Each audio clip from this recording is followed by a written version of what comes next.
ሰላም ወደ አድማጮቻችን ስለ ማንቸስተር ዩናይትድ አዳዲስ መረጃዎችን ይዘን መጥተናል። በተለይ የታይለር ዴብሊንግ ጉዳይ፣ የጀራርድ ብሬዝዌት፣ ከዛ ውጭ ደግሞ በመስመሮች መካከል ጥሩ ፐርፎርማንስ የሚያሳየው የቀይ መስመር ተመላላሹ በጣም ጥሩ ፐርፎርማንስ ላይ የሚገኘው ፍሪምፖንግን ማንቸስተር ዩናይትድ ለማዘዋወር ይፈልጋሉ የሚሉ መረጃዎች ወጥተዋል። ከዛ ውጭ ስለ ማንቸስተር ዩናይትድ አዳዲስ የተወሩ መረጃዎችን እናቀርብላችኋለን። የሊዮኑ ተጫዋች የሆነው ማቲክ ፎፋና የጉልበት ጉዳት አጋጥሞታል። የማንቸስተር ዩናይትድ በዩሮፓ ሊግ በጥሎ ማለፍ ጨዋታ ላይ የሚገጥም ይሆናል ሊሆንን። ስለዚህ እዛ ጨዋታም የማይኖር ይሆናል። ይህ ለማንቸስተር ዩናይትድ ደጋፊ ሌላ ረፍት የሚሰጠው አትሊስት ይህንን የዩሮፓ ሊግ ጨዋታና የዩሮፓ ሊግ ዋንጫን ማሸነፍ የሚችሉ ከሆነ የውድድር ዓመቱን በጥሩ የሚጨርሱ ይሆናል። በአጠቃላይ አዳዲስ መረጃዎችን ልናደርሳችሁ ተመልሰን መጥተናል። ወዳጆቻችን ይህ ያያ ስፖርት ነው። ላይክ፣ ሼር፣ ኮሜንት፣ ሰብስክራይብ ማድረጋችሁን አትርሱ። የሚሰማችሁን ደግሞ ኮሜንት መስጫ ቦክስ ላይ ጻፉልን። እነዚህ የዝውውር ጭምጭምታዎች ናቸው እንጂ የተረጋገጡ እንዳልሆኑ ግን ልብ ልትሉልን ይገባል። እንግዲህ የመጀመሪያው መረጃ የሚሆነው የሳውዛምፕተን ተጫዋች የሆነው ታይለር ዴብሊንግ ዘንድሮ ዓመት ድንቅ ብቃቱን እያሳየ የሚገኘው ከቸልሲ የኮብሃም ማሰልጠኛ ወይም የታዳጊዎች ማሰልጠኛ የወጣው ታይለር ዴብሊንግን ለማስፈረም ወደ 14 ክለቦች የፕሪሚየር ሊግ ክለቦች ጥረትን እያደረጉ ነው የሚገኙት። ነገር ግን በሳውዛምፕተን ቤት አምና የሚያውቀው ጄሰን ዊልኮክ ይህንን ተጫዋች ወደ ማንቸስተር ዩናይትድ ቤት እንዲመጣ በጣም ጥረቶችን እያደረገ ይገኛል። በማንቸስተር ዩናይትድ በቴክኒካል ዳይሬክተርነት በኩል ጄሰን ዊልኮክ ሆኖ ይሰራል። ክሪስቶፈር ቪቬል የምልመላ ክፍሉን ይመራል። ነገር ግን ምልመላው ብዙ ጊዜ በታዳጊዎች ላይ የሚያተኩረው ላይ ነው ክሪስቶፈር ቪቬል የሚወስነው። ጄሰን ዊልኮክስ ብዙዎቹን የቴክኒካልና የምልመላ ስራዎችን አትካቶ እንደሚሰራ ይታወቃል። ሳውዛምፕተን ለዚህ ተጫዋች አስደንጋጭ የሆነ ገንዘብን የጠየቁት ዳድማዎቻችን እናንተ ራሱ የማይታመን የሚመስል 100 ሚሊዮን ፓውንድ ነው የጠየቁት። ሳውዛምፕተን ከፕሪሚየር ሊጉ ለሚወርደው ክለብ ማን ይከፍላል የሚለው ነው። ማንቸስተር ሲቲ፣ ማንቸስተር ዩናይትድ፣ አርሰናል፣ ቸልሲ የማይፈልገው የፕሪሚየር ሊግ ክለብ የለም። ቶተንሃምን ጨምሮ ሁሉም ቡድኖች ይፈልጉታል። ነገር ግን ለማንቸስተር ዩናይትድ ያን ያክል ገንዘብ የመክፈል ፍላጎት የላቸውም። እስከ 50 ሚሊዮን ፓውንድ ዝውውሩን ለመጨረስ ያስባሉ። ማንቸስተር ዩናይትድ ሌላኛውን የሰንደርላንዱን ታዳጊ የሆነው ክሪስ ሬግን ይፈልጋሉ። ክሪስ ሬግ በሰንደርላንድ ዘንድሮ ጥሩ ብቃቱን እያሳየ የሚገኝ 17 ዓመት አማካኝ ነው። አዲሱ ጁድ ቤሊንጋም ይሉታል። እንግዲህ በዛ አካባቢ በጣም ጥሩ ፐርፎርማንስ ያለው ነው። ልምድ ያለው ተጫዋች አይደለም፣ ታዳጊ ነው። ነገር ግን የማንቸስተር ዩናይትድ የታዳጊ ቡድን ምልመላው ላይ የሚሳተፈው ክሪስቶፈር ቪቬል ይህንን ተጫዋች እንደ አዲስ የሚፈልገው ተጫዋች ሆኖ መጥቷል። ስለዚህ ማንቸስተር ዩናይትድ እውነት የነ ታይለር ዴብሊንግና የነ ክሪስ ሬግን አይነት ተጫዋቾችን መልምሎ ብቻ ወደ ቀጣዮቹ ዋንጫ ፍልሚያዎች ያልፋል ወይ? ትንሽ አስቸጋሪ ይሆናል። ልምድ ያለው ተጫዋቾችንም መጨመር ያስፈልጋል። ለምሳሌ ማንቸስተር ሲቲ የጁሊያን አልቫሬዝ እና የሃላንድን ቆይታ የምታስታውስ ነው። ጁሊያን አልቫሬዝ በታዳጊነቱ ከሪቨር ፕሌት ሲመጣ ፔፕ ስር በትንንሽ ጨዋታዎች ላይ ጥሩ ፐርፎርም እያደረገ መጣ። የሃላንድ መኖር ሽፋን እንዲሰጠው አድርጓል። ስለዚህ በዚህ የማንቸስተር ዩናይትድ ቡድን ውስጥም ልምድ ያላቸው ተጫዋቾች ያስፈልጋሉ።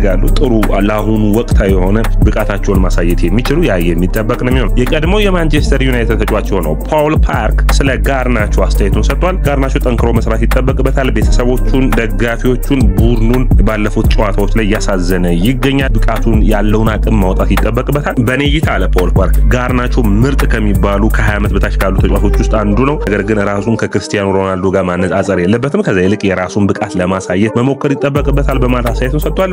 በኔ እይታ ትንሽ ጠንካራ ያለ አስተያየት ይመስለኛል። ጋርናቾ ባለፉት 4 እና 5 ጨዋታዎች ወደ ራሱ ብቃት እየተመለሰ ያለ ይመስላል። አሞሪምን በጣም ደስተኛ ናቸው። አጨራረሱን ማሻሻል ይጠበቅበታል። ጋርናቾ ሁሉም ደጋፊ አስተያየት ያነ ነው። ጎሎች ያስፈልጉታል። በመጨረሻው ጨዋታ ላይ ጎል ላስቆጠር የምታስታውሱት ነው የሌስተር ሲቲ ጨዋታ ላይ። ነገር ግን በአጠቃላይ እንደ ቡድን ለዩናይትድ አስፈላጊ ከሚባሉ ተጫዋቾች ውስጥ አንዱ ይሆናል። በክረምቱ ያለውን ብቃት ማሻሻል የሚችል ከሆነ ጥሩ የሚባል ጊዜን ያሳልፋል። ከአትላንታ እንግዲህ በዘንድሮ ድራማ ጥሩ ብቃታቸውን ከሚያሳዩ ተጫዋቾች ውስጥ አንዱ አዳማ ሉክማን እና ኤደርሰን። አሁን ማንቸስተር ዩናይትድ አዳማ ሉክማንን የምልመላ ክፍሉ ውስጥ አካቶ እየተመለከተው ይገኛል። አዳማ ሉክማን በጣም አስደሳች ተጫዋች ነው። ዳድማቻችን ፕሪሚየር ሊጉ በብዙ ቡድኖች ተጫውቶ ያልተሳካለት ነው። በታዳጊ እድሜው ወደ ኤቨርተን አቀና።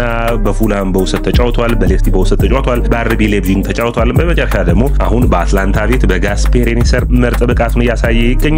ይህንን ተጫዋች ለማምጣት ማንቸስተር ዩናይትዶች አስበዋል። ነገር ግን ያው አስቸጋሪ የሚያደርገው የልጁ የመልቀቂያ ውሉ ነው። 50 ሚሊዮን ፓውንድ ነው። ማንቸስተር ዩናይትዶች ያን ያክል ውሉ ኮንትራክቱ ከፍ ያለ ነው ብሎ አያስቡም። ነገር ግን እድሜው 27 ላይ እየደረሰ ስላለ ትንሽ ለማንቸስተር ዩናይትድ አሳሳቢ የሚያደርገው ነው። ባለፉት ቀናቶች እንደዘገብንላችሁ የአንድሬ ኦናና ጉዳይ አሁንም እንደቀጠለ ነው። ዛሬም በጣም ብዙ መረጃዎች የሚወጡት ወደ ሳውዲ አረቢያ የመሄድ እቅድ እንዳለውና ማንቸስተር ዩናይትድ በሱ ቦታ ሌላ ተጫዋቾችን ፍለጋ ላይ እንዳለ መረጃዎች ያሳያሉ። በጣም በሚገርም ሁኔታ አንድሬ ኦናና ጥሩ ብቃቱን ማሳየት ባለፉት 18 ወራትና 19 ወራት ማሳየት አልቻለም። በመጀመሪያዎቹ ወራት ተቸግሮ ነበር። ነገር ግን ማንቸስተር ዩናይትድ በኤሪክ ቴን ሃግ ስር በቻምፒዮንስ ሊግ ከወጡ በኋላ አምና ማለት ነው ኤሪክ ቴን ሃግ ከሚሰናበቱ ድረስ ጥሩ ፐርፎርማንስ ላይ ነበር። ነገር ግን በሩበን አሞሪም ስር ምን እንደነካው አይታሰብም። ሹት ሲደረግ የሚተፋቸው ኳሶች ለተቃራኒ ቡድን አመቻችቶ የሚያቃብል እስከሚመስል ድረስ የኳስ ስርጭቱ ያለ መስማማት እንዳለ ማለት ይሄ የምላችሁ በባህሪ አሞሪም እና ኦናና ይጣላሉ ማለት ሳይሆን የጨዋታ ለመስማማት እንዳለ በግልጽ የሚታይ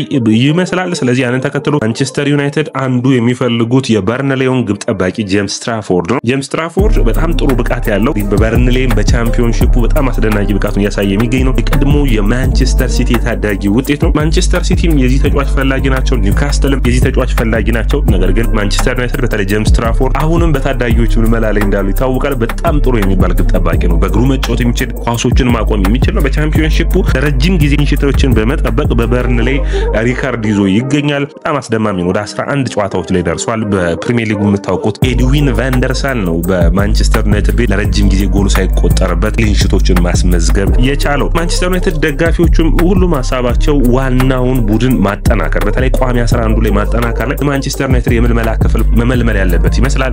አሁን ለምሳሌ ፓትሪክ ዶርጉ በግራ መስመር ላይ መጥቶ የሸፈነው ቦታውን ያየበት መንገድ የሚጫወትበት መንገድ ማንቸስተር ዩናይትድ ምን ያክል እንዳሻሻለው የሚታይ ነው። ስለዚህ እንደዚህ አይነት ላጫወቱ የሚሆኑ ቋሚ 11ን የሚያግዙ አይነት ተጫዋቾችን 2 እና 3 ተጫዋቾችን ማምጣት ቢችሉ በጣም አስፈላጊ ነው። አንዱ ያጥቂ መስመር ተጫዋች ነው፣ አንዱ 10 ቁጥር መስመር ተጫዋች ነው፣ ሌላኛው እንግዲህ አማካኝና ተከላካይ በረኛ የሚፈልጋሉ። ከአምስቱ ግን ቢያንስ 3ቱ ቋሚ 11ን የሚያሻሽሉ 2ቱ ታዳጊዎች መሆን የሚችሉበት እድል ሊኖር ይችላል።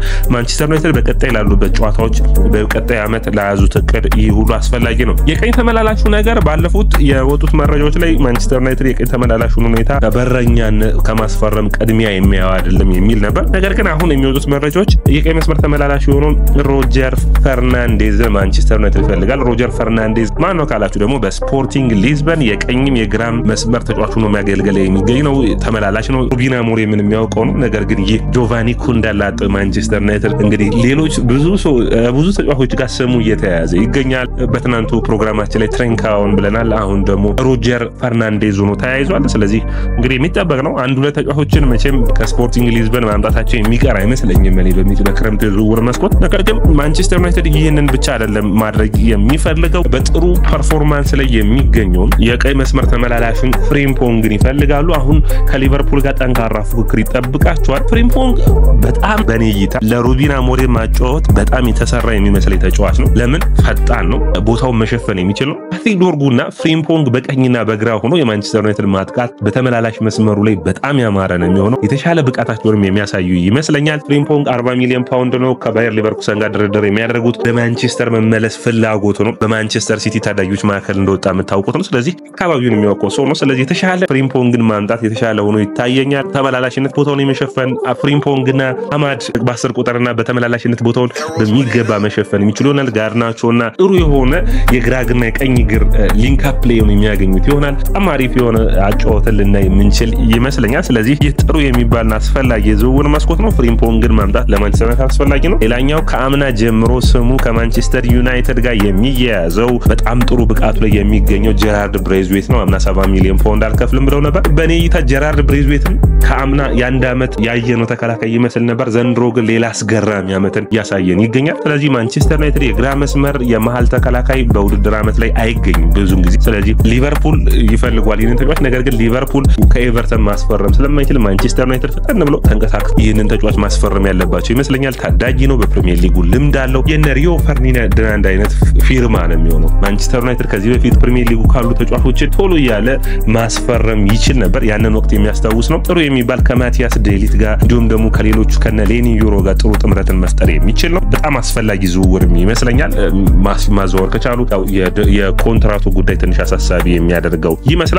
ማንቸስተር ዩናይትድ ቤት ግን ሳንወጣ ሌላኛው ሴማዮን የሚመለከት ነው። ሴማዮን በርንሞዞች 70 ሚሊዮን ፓውንድ ለጥፈውበታል። እንግዲህ ዝውውሩ የሚመጣው ክረምት በጣም አጣብቂኝና አስቸጋሪ እንደሚሆን በተለይ ከፕሪሚየር ሊግ ክለቦች ላይ ተጫዋቾችን መግዛት ከጊዜ ወደ ጊዜ በጣም አስቸጋሪ እየሆነ ነው። በመጀመሪያው በዚሁ ፕሮግራማችን ላይ ሳውዛምፕተንን ዴቭሊንግን ለመልቀቅ 100 ሚሊዮን ፓውንድ፣ ሴማዮን ዲጋ ደግሞ 70 ሚሊዮን ፓውንድ በጣም ውድ እየሆነ መጥቷል። የማንቸስተር ዩናይትድ የሚለቃቸውና ከፍተኛ ገንዘብ አገኘባቸዋለሁ ብሎ ካሰባቸው ተጫዋቾች የምታስታውሷቸው ውስጥ እንግዲህ ሁለቱ አንደኛው ሳንቾ ነው፣ ሌላኛው ራሽፎርድ ነው።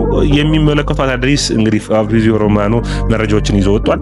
እንግዲህ ምንድነው የሚለው አንደኛው ሳንቾን የሚመለከተው ነው። ሳንቾን በምን መረጃዎች ነው የሚያነሳው? አሁንም ቼልሲ ውሳኔዎችን አልወሰነም። የመጨረሻ የሚሉትን የዚህ ልጅ ኮንትራት ሙሉ በሙሉ ማለት ነው ለማስፈረም የሚያስችል ነው። ሙሉ በሙሉም ደግሞ እንተዋለን አላሉ።